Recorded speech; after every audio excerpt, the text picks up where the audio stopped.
नमस्कार दोस्तों, triple M study YouTube channel में आपका स्वागत है। 27 मार्च 2021 के टॉप 10 करंट अफेयर क्वेश्चंस देखेंगे इस वीडियो में।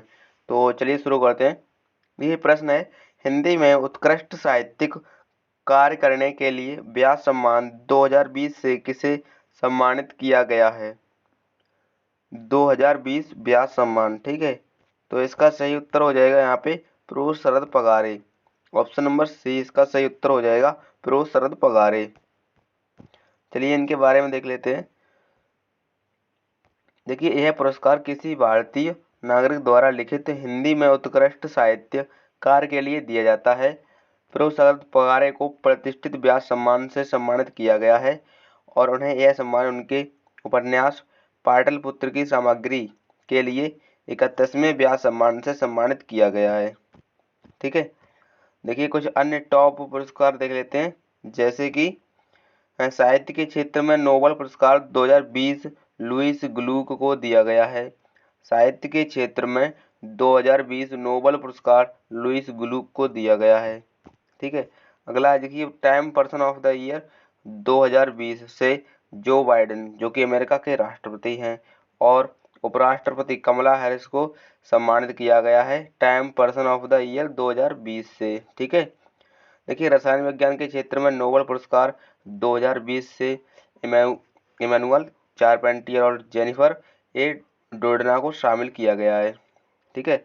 और शांति का नोबेल पुरस्कार 2020 वर्ल्ड फूड प्रोग्राम को दिया गया है, ठीक है। ये एक संस्था है, वर्ल्ड फूड प्रोग्राम, ये कोई व्यक्ति नहीं है, ठीक है। और देखिए, भौतिक विज्ञान का जो पुरस्कार दिया गया है वो दिया गया है रोजर और पेनरोज रेनगार्ड जेल, ठीक है, और एंड्रिया गेज को। 4 लोगों को दिया गया है, रोजर पेनरोज और रेनहार्ड और एंड्रिया गेज को, ठीक है। चलिए देखते हैं अब अगला प्रश्न। प्रश्न है, हाल ही में सरकार ने रेल विकास निगम की कितने प्रतिशत हिस्सेदारी बेचने का निर्णय लिया है? तो इसका सही उत्तर हो जाएगा ऑप्शन नंबर बी, 15%, ठीक है। देखिए, इसके बारे में देखते हैं। देखिए, सरकार रेल विकास निगम लिमिटेड RVNL में 15% तक हिस्सेदारी बेचने की योजना बना रही है। मौजूदा दर पर 15% हिस्सेदारी बिक्री से सरकारी खजाने में 580 करोड़ रुपए आएंगे, ठीक है। अगला प्रश्न है, रक्षा मामलों की वेबसाइट मिलिट्री डायरेक्ट के एक अध्ययन के अनुसार दुनिया में सबसे ताकतवर सेना किस देश की है? तो इसका सही उत्तर होगा, दुनिया में सबसे ताकतवर सेना चीन की है, ठीक है। ऑप्शन नंबर सी, चीन की सबसे ताकतवर सेना है दुनिया में। देखिए, इसके बारे में देखते हैं। रक्षा मामलों की वेबसाइट मिलिट्री डायरेक्ट के एक अध्ययन के अनुसार दुनिया में सबसे ताकतवर सेना चीन की है, जबकि भारत चौथे स्थान पर है। स्टडी में कहा गया है कि आर्मी पर भारी भरकम पैसा खर्च करने वाला देश चीन है, ठीक है, और अमेरिका दूसरे नंबर पर है। इसके बाद तीसरे पर रूस है और चौथे नंबर पर भारत, ठीक है। देखिए, चीन के बारे में देखते हैं। तो चीन की राजधानी बीजिंग है। राष्ट्रपति शी जिनपिंग मुद्रा है रन मिनवी, और चीन को एशिया के मरीज के नाम से जाना जाता है। चीन एशिया महाद्वीप में स्थित है। क्षेत्रफल की दृष्टि से यह विश्व का तीसरा सबसे बड़ा देश है और जनसंख्या की दृष्टि से नंबर 1 पे आता है, ठीक है। अगला प्रश्न है, किस राज्य की सरकार ने कोरोना वायरस के संक्रमण की रोकथाम और बचाव के लिए मेरी सुरक्षा मेरा मास्क अभियान को शुरू किया है? मेरी सुरक्षा मेरा मास्क, ठीक है। तो इसका सही आंसर हो जाएगा Madhya Pradesh, option number B, ठीक है। बी ऑप्शन इसका राइट आंसर हो जाएगा, मध्य प्रदेश।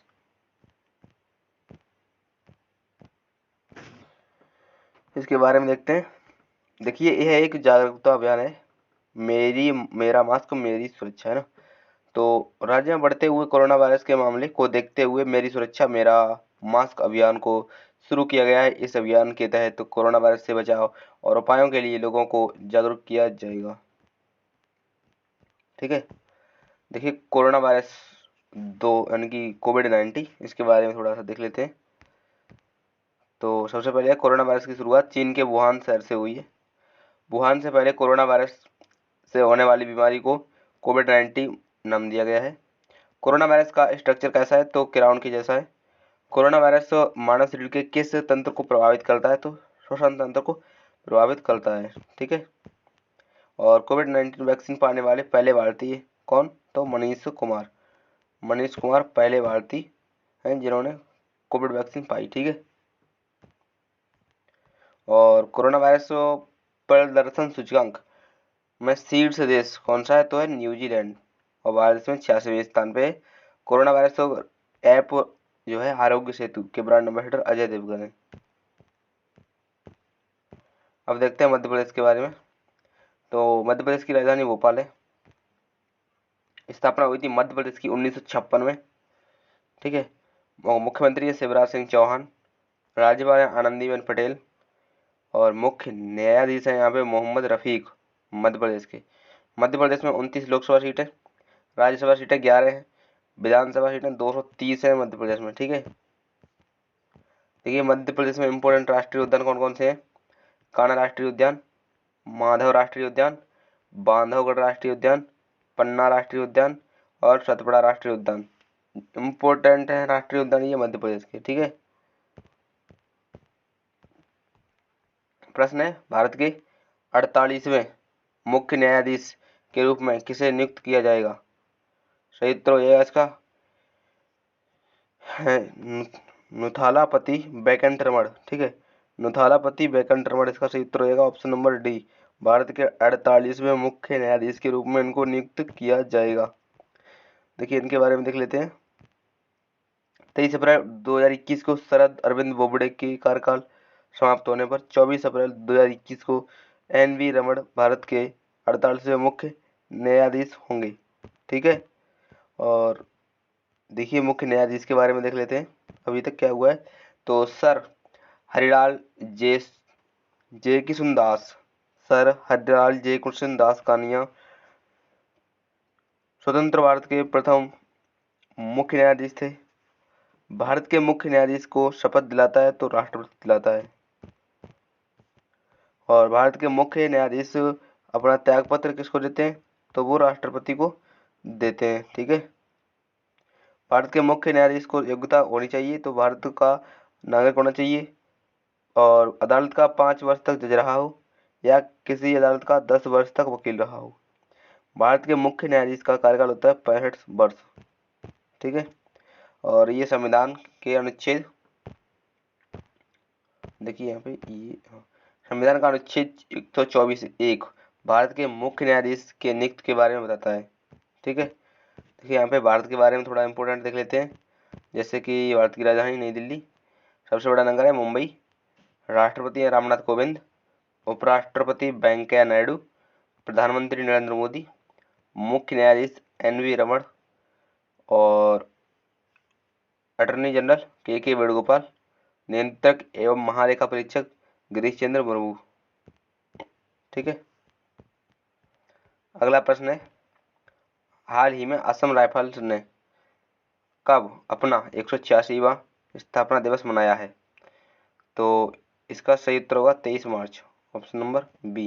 23 मार्च को असम राइफल्स ने अपना स्थापना दिवस मनाया है। देखिए असम राइफल्स के बारे में। तो असम राइफल्स का गठन 1835 में कछार लेवी के नाम से किया गया था। इंपॉर्टेंट क्वेश्चन बनेगा दोस्तों एग्जाम के लिए। 1835 में इसका गठन कब हुआ? तो 1835 में गठन हुआ असम राइफल्स का। ठीक है। ये देश का सबसे पुराना पुलिस बल है। इसमें 46 बटालियन है। इस बल को प्यार से पूर्वोत्तर का प्रहरी और पर्वतीय लोगों का मित्र कहा जाता है। ठीक है। यहाँ भी ये भी इम्पोर्टेंट रहेगा कि निम्न में से कौन सा बल पूर्वोत्तर का प्रहरी बल कहलाता है? तो यह है असम राइफल्स। ठीक है। बाकी आप समझ आ रहे हैं। ठीक है। राजधानी दिसपुर है किसकी? असम की। राज्यपाल जगदीश मुखी हैं किसके? असम के। ठीक है। मुख्यमंत्री हैं सर्बानंद सोनोवाल असम के। लोकसभा सीटें यहाँ पे 14 हैं और राज्यसभा सीटें यहाँ पे 7। ठीक है। विधानसभा सीटें 126। असम की स्थापना हुई थी असम की 1960 26 जनवरी 1960 में असम की स्थापना की गई। ठीक है। यहाँ पे लोक नृत्य खेल गोपाल, बिहू, नट पूजा, बिछुआ राखल। ठीक है, राखल, बिछुआ, नटपूजा, बिहू, खेल गोपाल। एक सांस में याद हो सकता है मुझे लग रहा है। देखिए, राखल, बिछुआ, नटपूजा, बिहू, खेल गोपाल। ठीक है। प्रमुख पर्यटन स्थल में कामाख्या मंदिर, काजीरंगा नेशनल पार्क और मानस राष्ट्रीय उद्यान। देखिए और इम्पोर्टेंट पॉइंट, माजुली असम के ब्रह्मपुत्र नदी के मध्य में बसा विश्व का सबसे बड़ा नदी द्वीप है। असम में ब्रह्मपुत्र नदी पर दक्षिण एशिया का सबसे बड़ा मीठे पानी का द्वीप है। असम में ब्रह्मपुत्र नदी पर दक्षिण एशिया का सबसे बड़ा मीठे पानी का द्वीप है, इसे माजुली द्वीप कहते हैं। ठीक है। भारत का सबसे बड़ा शक्तिपीठ मां कामाख्या मंदिर, गुवाहाटी का मां कामाख्या भारत के सबसे पुराने मंदिरों में से एक है। ठीक है। और भारत के विभिन्न हिस्सों के साथ साथ पाकिस्तान, यहाँ पे छूट गया मुझे लग रहा है ना, कोई नहीं, इतना पॉइंट ये मिस हो गया कहीं पे। भारत का सबसे लंबा पुल भूपेन हजारिका ब्रिज, इस पुल का उद्घाटन हमारे प्रधानमंत्री नरेंद्र मोदी ने 26 मई को किया था। ठीक है, 2020 में।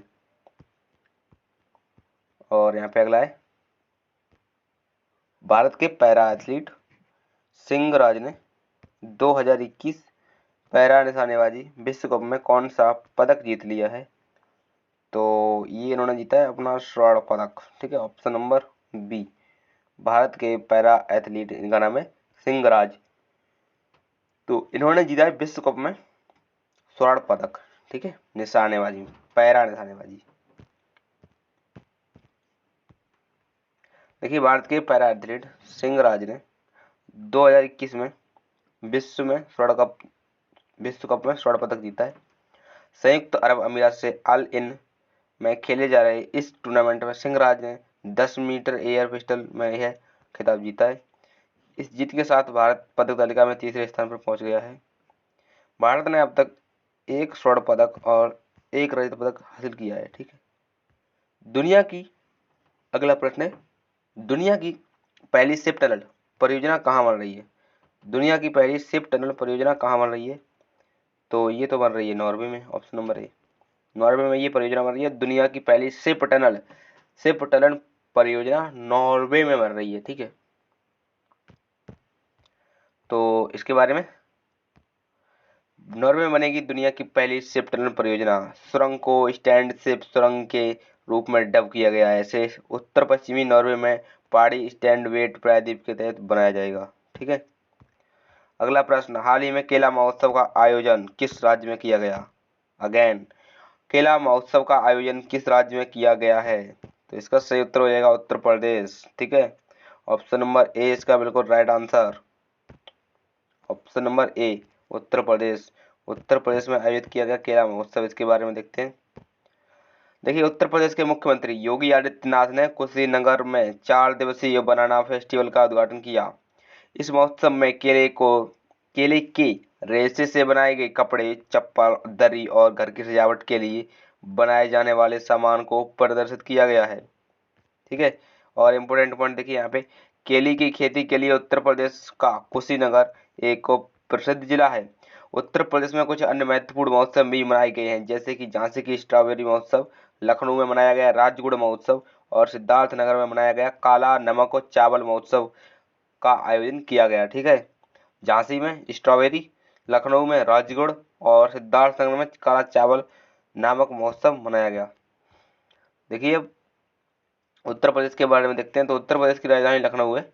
स्थापना हुई थी उत्तर प्रदेश की 1950, 24 जनवरी 1950। ठीक है, 24 जनवरी याद रखना है, 1950। राज्यपाल है आनंदीबेन पटेल और मुख्यमंत्री योगी आदित्यनाथ। उप मुख्यमंत्री हैं केशव प्रसाद मौर्य। पुलिस महानिदेशक हितेश चंद्र अवस्थी। मुख्य न्यायाधीश गोविंद माथुर।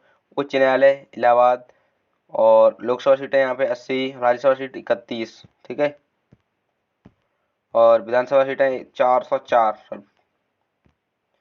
और राज्य की पशु यहाँ का है उत्तर प्रदेश का बारहसिंगा। और राज्य की पक्षी है सारस। राज्य की फूल पलाश। राज्य की वृक्ष अशोक। ठीक है। अगला प्रश्न,